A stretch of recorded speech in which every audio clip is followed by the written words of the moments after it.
욥기 25장. 수아 사람 빌닷이 대답하였다. 하나님께는 주권과 위엄이 있으시다. 그분은 하늘나라에서 평화를 이루셨다. 그분이 거느리시는 군대를 헤아릴 자가 누구냐? 하나님이 빛이 가서 닿지 않는 곳이 어디에 있느냐? 그러니 어찌 사람이 하나님 앞에서 의롭다고 하겠으며 여자에게서 태어난 사람이 어찌 깨끗하다고 하겠는가? 비록 달이라도 하나님에게는 밝은 것이 아니며 별들마저 하나님이 보시기에는 청명하지 못하거늘 하물며 구더기 같은 사람, 벌레 같은 인간이야 말할 나이가 있겠는가? 욥기 26장. 욥이 대답하였다.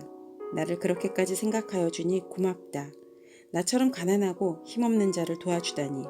너는 우둔한 나를 잘 깨우쳐 주었고 내 지혜를 내게 나누어 주었다. 그런데 누가 네가 한 그런 말을 들을 것이라고 생각하느냐? 너는 누구에게 영감을 받아서 그런 말을 하는 거냐? 죽은 자들이 떤다. 깊은 물 밑에서 사는 자들이 두려워한다. 수월도 하나님께는 환하게 보이고 멸망의 구덩이도 그분의 눈에는 환하게 보인다. 하나님이 북쪽 하늘을 허공에 펼쳐 놓으시고 이 땅덩이를 빈 곳에 매달아 놓으셨다. 구름 속에 물을 채우시고 물이 구름 밑으로 터져 나오지 못하게 막고 계시는 분이 바로 하나님이시다. 하나님은 보름달을 구름 뒤에 숨기신다. 물 위에 수평선을 만드시고 빛과 어둠을 나누신다. 그분께서 꾸짖으시면 하늘을 떠받치는 기둥이 흔들린다. 능력으로 바다를 정복하시며 지혜로 라합을 쳐부순다. 그분의 콧김에 하늘이 맑게 개며 그분의 손은 도망치는 바다 괴물을 찔러 죽인다. 그러나 이런 것들은 그분이 하시는 일의 일부에 지나지 않고 우리가 그분에게서 듣는 것도 가냘픈 속삭임에 지나지 않는다. 하물며 그분이 권능에 찬 우레소리를 누가 이해할 수 있겠느냐. 욥기 27장. 욥이 비유로 말하였다. 내가 살아계신 하나님 앞에서 맹세한다. 그분께서 나를 공정한 판결을 받지 못하게 하시며 전능하신 분께서 나를 몹시 괴롭게 하신다. 내게 호흡이 남아있는 동안은 하나님이 내 코에 불어넣으신 숨결이 내 코에 남아있는 한 내가 입술로 결코 악한 말을 하지 않으며 내가 혀로 거짓말을 하지 않겠다. 나는 결코 너희가 옳다고 말할 수 없다. 나는 죽기까지 내 결백을 주장하겠다. 내가 의롭다고 주장하면서 끝까지 굽히지 않아도 내 평생의 양심에 꺼림칙한 날은 없을 것이다. 내 원수들은 악한 자가 받는 대가를 받아라. 나를 대적하는 자는 악인이 받을 벌을 받아라. 하나님이 경건하지 않은 자의 생명을 끊고 그의 영혼을 불러가실 때에 그의 희망이란 과연 무엇이겠느냐? 환란이 그에게 닥칠 때에 하나님이 그의 부르짖음을 들어주시겠느냐? 그들은 전능하신 분께서 주시는 기쁨을 사모했어야 했고 그분께 기도했어야 했다. 날더러도 하나님의 응답이 얼마나 큰지 가르치라고 해보아라. 전능하신 분께서 계획하신 바를 설명하라고 해보아라. 그러나 그만두겠다. 이런 일이 너희도 이미 알고 있는 것이 아니냐? 그런데 너희는 어찌하여 그처럼 터무니없는 말을 하느냐? 하나님이 악한 자에게 주시는 벌이 무엇인지, 전능하신 분께서 폭력을 행하는 자에게 주시는 벌이 무엇인지 아느냐? 비록 자손이 많다 해도 모두 전쟁에서 죽고 말 것이다. 그 자손에게는 배불리 먹을 것이 없을 것이다. 살아남은 사람은 또 연병으로 죽어 매장되니 살아남은 과부들은 기가 막혀서 울지도 못할 것이다.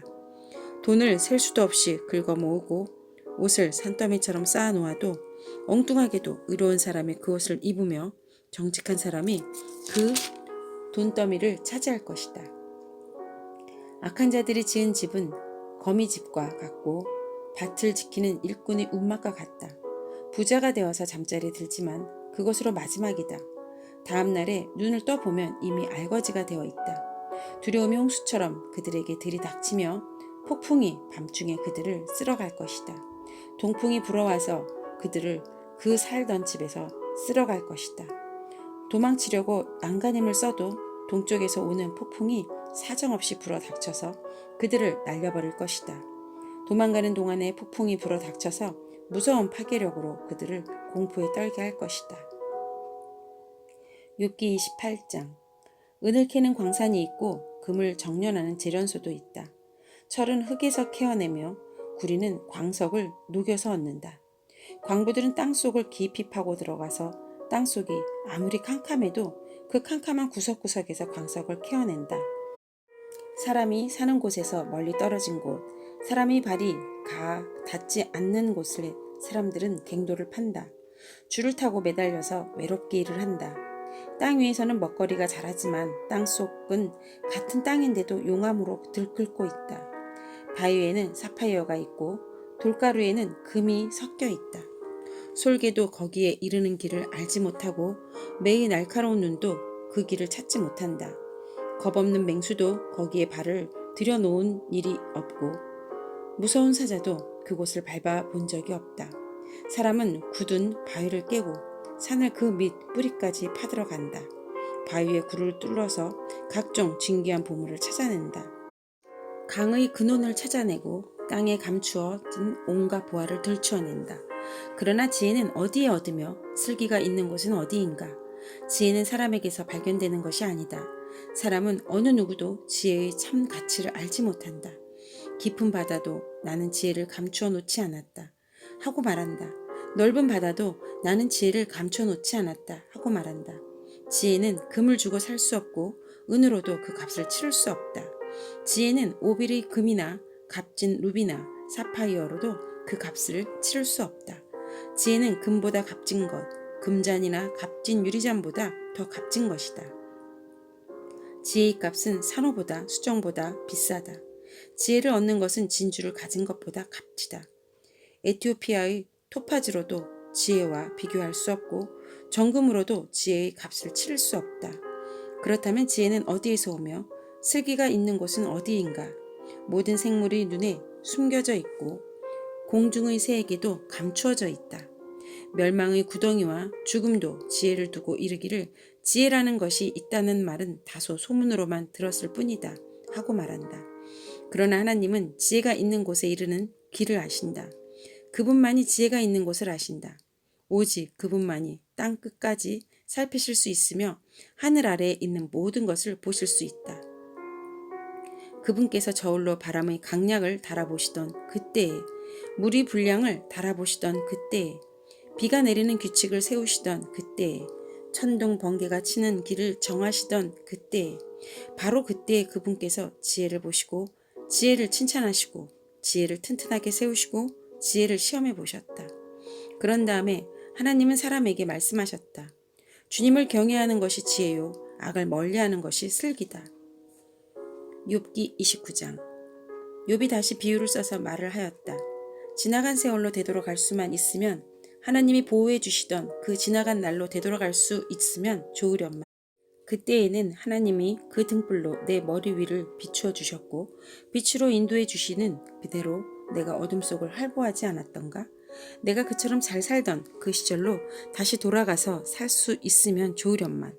내 집에서 하나님과 친밀하게 사귀던 그 시절로 돌아갈 수 있으면 좋으련만. 그때에는 전능하신 분께서 나와 함께 계시고 내 자녀들도 나와 함께 있었건만. 젖소와 양들이 젖을 많이 내어서 내 발이 젖으로 흠뻑 젖었건만. 돌짝 밭에서 자란 올리브 나무에서는 올리브 기름이 강물처럼 흘러나왔건만. 그때에는 내가 성문회관에 나가거나 광장에 자리를 잡고 앉으면 젊은이들은 나를 보고 비켜서고 노인들은 일어나서 내게 인사를 하였건만. 원로들도 하던 말을 멈추고 손으로 입을 가렸으며 귀족들도 혀가 입천장에 달라붙기나 한 것처럼 말소리를 죽였건만. 내 소문을 들은 사람들은 내가 한 일을 칭찬하고 내가 직접 본 사람들은 내가 한 일을 기꺼이 자랑하고 다녔다. 내게 도움을 청한 가난한 사람들을 내가 어떻게 구해주었는지, 의지할 데가 없는 고아를 내가 어떻게 잘 살펴주었는지를 자랑하고 다녔다. 비참하게 죽어가는 사람들도 내가 베푼 자선을 기억하고 나를 축복해 주었다. 가부들의 마음도 즐겁게 해주었다. 나는 늘 정의를 실천하고 매사를 공평하게 처리하였다. 나는 앞을 못 보는 이에게는 눈이 되어주고 발을 저는 이에게는 발이 되어주었다. 궁핍한 사람들에게는 아버지가 되어주고 알지도 못하는 사람들이 하소연도 살펴보고서 처리해 주었다. 악을 행하는 자들이 턱뼈를 으스러뜨리고 그들에게 희생당하는 사람들을 빼내어 주었다. 그래서 나는 죽을 때까지 이렇게 건장하게 살 것이다.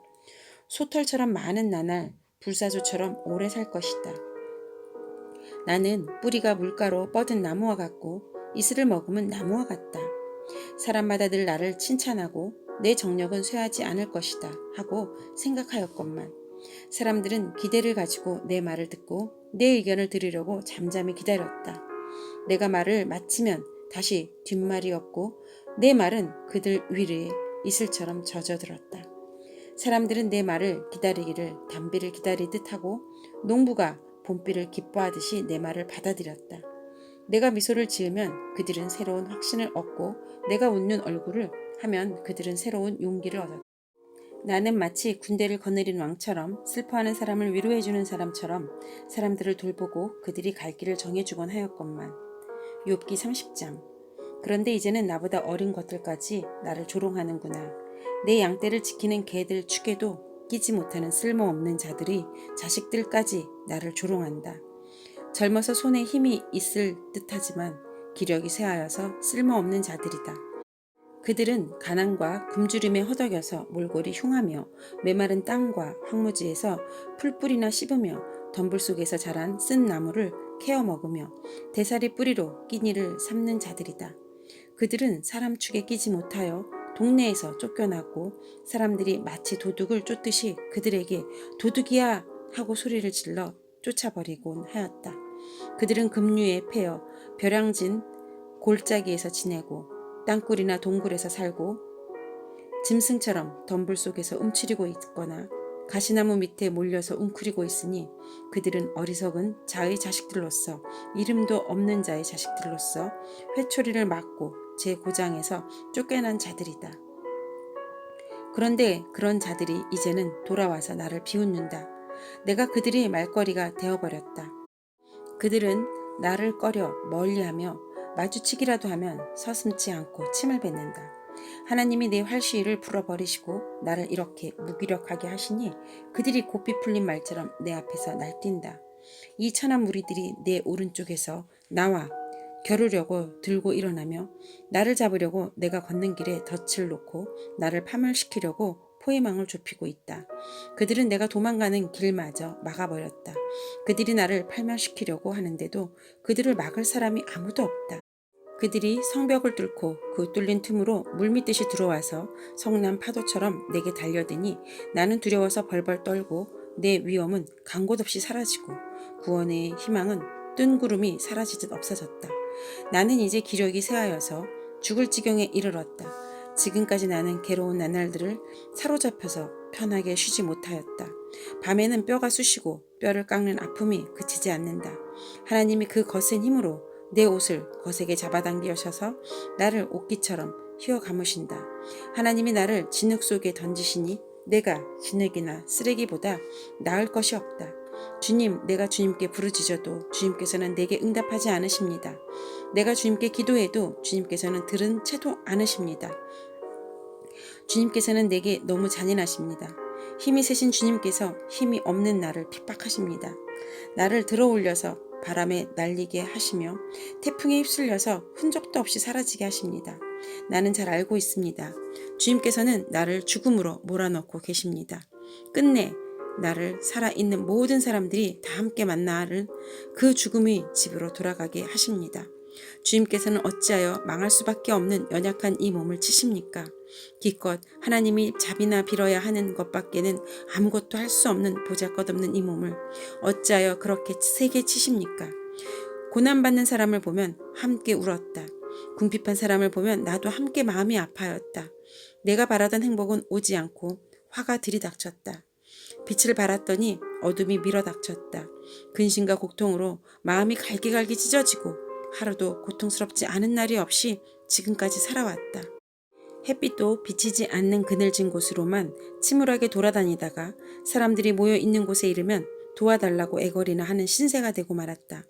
나는 이제 이리의 형제가 되고 타조의 친구가 되어버렸다.